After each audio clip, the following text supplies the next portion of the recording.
Hi friends, வணக்கம் and welcome to RK news Tamil Nadu channel. சற்று முன் வெளியான முக்கிய செய்தி. ஆசிரியர்களுக்கு குட் நியூஸ். கலந்தாய்விற்கு விண்ணப்பிக்க மே 25ஆம் தேதி வரை கால அவகாசம். செய்தியை முழுமையாக கேட்கறதுக்கு முன்னாடி நம்ம சேனலை சப்ஸ்கிரைப் பண்ணலாம். சப்ஸ்கிரைப் பண்ணிக்கோங்க. மறக்காமல் பெல் பட்டனை கிளிக் பண்ணிக்கோங்க. அப்போ தான் நம்மளுடைய அப்டேட்டட் நியூஸ் உங்களுக்கு உடனுக்குடன் வந்து சேரும். ஆசிரியர் பொது மாறுதல் கலந்தாய்விற்கு விண்ணப்பிக்க மே 25ஆம் தேதி வரை கால அவகாசம் நீட்டிப்பு. இதுகுறித்து பள்ளி கல்வித்துறை வெளியிட்ட செய்தி குறிப்பில், தொடக்க கல்வித்துறை மற்றும் பள்ளி கல்வித்துறையில் பணிபுரியும் அனைத்து வகை ஆசிரியர்களுக்கான 2024 முதல் 2025ஆம் கல்வியாண்டிற்கு பொது மாறுதல் கலந்தாய்வு மே 2024 மாதம் தொடங்கி நடத்திட அரசளவில் ஆணை பெறப்பட்டு கலந்தாய்விற்கான உத்தேச கால அட்டவணை வெளியிடப்பட்டது. மேற்படி உத்தேச கால அட்டவணையில் பொது மாறுதல் கலந்தாய்வில் விருப்பமுள்ள ஆசிரியர்கள் விண்ணப்பிக்க 13/5/2024 முதல் 17/5/2024 முடிய கல்வி தகவல் மேலாண்மை முகமையில், அதாவது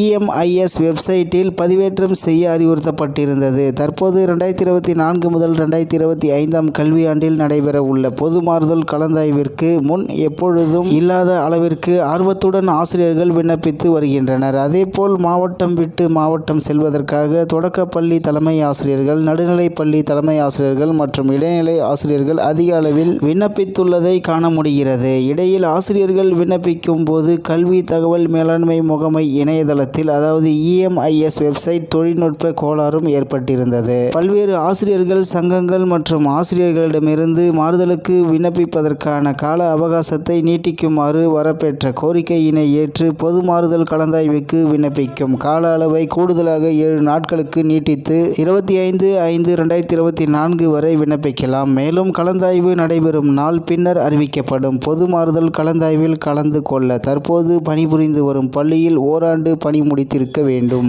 என்ற நிபந்தனையினை கடைபிடிக்க தேவையில்லை எனவும் தெரிவிக்கப்பட்டுள்ளது. இத்துடன் இன்றைய முக்கிய செய்தி நிறைவு பெறுகிறது. மேலும் இது போன்ற செய்திகளை உடனுக்குடன் தெரிந்து கொள்ள ஆர்கே நியூஸ் தமிழ்நாடு சேனலுடன் இணைந்திருங்கள். நன்றி, வணக்கம்.